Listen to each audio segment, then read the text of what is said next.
The following are case studies presenting pictures of the posterior glenoid labrum and its abnormalities. In our anatomical review, we have the posterior surface of the humeral head with articular hyaline cartilage in blue, the proximal origin of the infraspinatus tendon here in yellow, with a more laterally light blue landmark of the greater tuberosity, which will act as insertion of the infraspinatus tendon.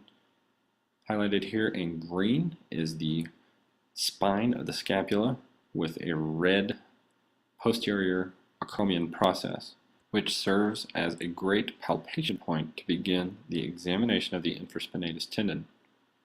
Highlighted here in purple is the posterior bony glenoid of the scapula, and the structure here in white represents the posterior glenoid labrum, which is only clearly identified by ultrasound at its approximate 9 o'clock position. Overlying these structures is the large infraspinatus muscle and tendon, followed by the teres minor, resting just inferior to the infraspinatus tendon.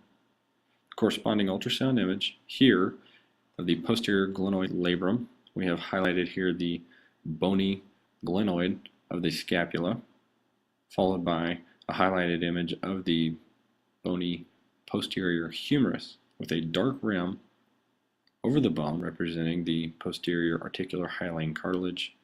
Highlighted here would be the infraspinatus muscle belly, which is seen obliquely in this slice so that we can have a clear image of the posterior glenoid labrum, here highlighted as a hyperechoic triangle.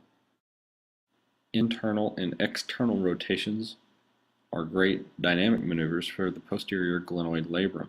As the greater tuberosity is brought posteriorly towards the bony glenoid, the posterior glenoid labrum is brought under tremendous stress, forcing a blunting of the posterior glenoid labrum.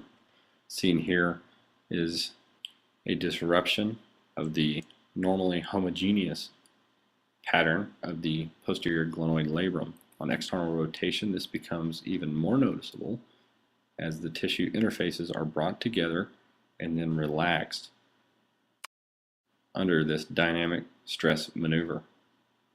On internal rotation, we may also see loose bodies deep within the joint.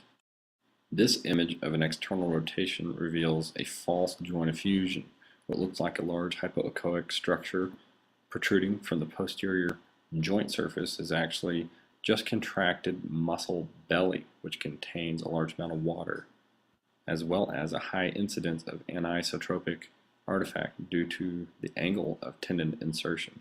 Special care should be used when identifying a posterior joint effusion to overlay the infraspinatus tendon over the joint, creating an interface for fluid to rest that is not hypoechoic.